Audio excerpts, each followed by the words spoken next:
The Maiden and the Turkeys. A mother and a father died, and their young daughter was taken into the family of her mother's sister, as is the custom. Her aunt had many children, so she did not want another child to feed. In time, she began to mistreat her niece. When the girl was but 6 years old, she was given the task of tending the flock of turkeys the family owned. Each morning, she led them from their pens into the canyon to feed. Each night, she brought them back and penned them up again. She was often sent out before breakfast and without a lunch, even without corn cakes to eat. When she returned at nightfall, she was told many times that supper was over and she had missed the evening meal. The turkeys took pity on her, for she was very kind to them. When they went into the canyon, they gathered feed for her.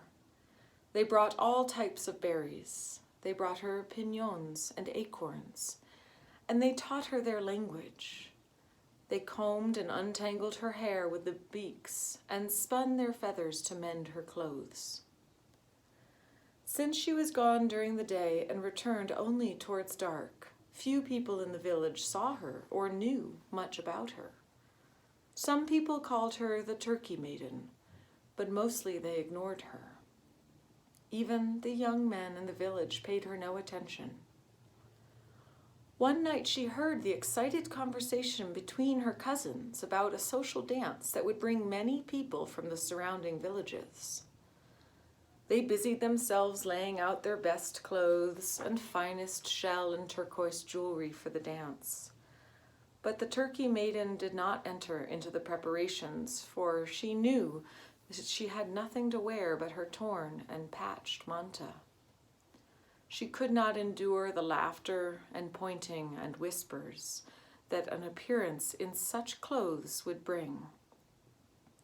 The next morning, on the way to the canyon, she confided the cause of her great and growing sadness to her turkey companions. Her sadness filled their hearts with sorrow. So that night the turkeys made a plan.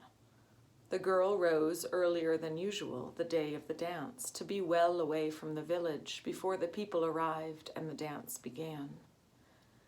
As the girl reached the canyon, the turkeys stopped and gathered around her. "Strike us with this juniper limb," one of the turkeys instructed. The girl protested that she would not do anything to harm her friends. 4 times they asked her, and 4 times she refused. So they rushed at her as if to attack. This frightened her so much that she picked up the stick and struck at them.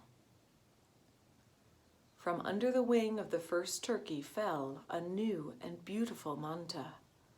From the second fell a wonderful red, green, and black sash. From the third fell gleaming white buckskin moccasins, and from the fourth fell necklaces of turquoise and shell. "You must allow us to bathe you and arrange your hair. Then put on these garments and return to the village. But while you enjoy the dance, do not forget us. Be sure you return to the canyon before dark," they said. The Turkey Maiden readily agreed and promised she would never forget her friends. She went happily to the village and contentedly noticed that, though no one recognized her as the Turkey Maiden, everyone looked at her admiringly, and everyone wondered where the maiden had come from. Her day was spent so well that all thought of her loyal friends and companions flew from her mind. Only after dark did she finally remember. Frightened and sorrowful, she left the plaza and ran to the canyon. But the turkeys were not there. They had left and were scattered throughout the canyon and up into the mountains. She called to them, but they ignored her. She ran after them as they had taught her to run, but they ran faster. To this day, the turkeys are spread out over the canyons and mountains, and to this day, they do not trust people. but flee from them.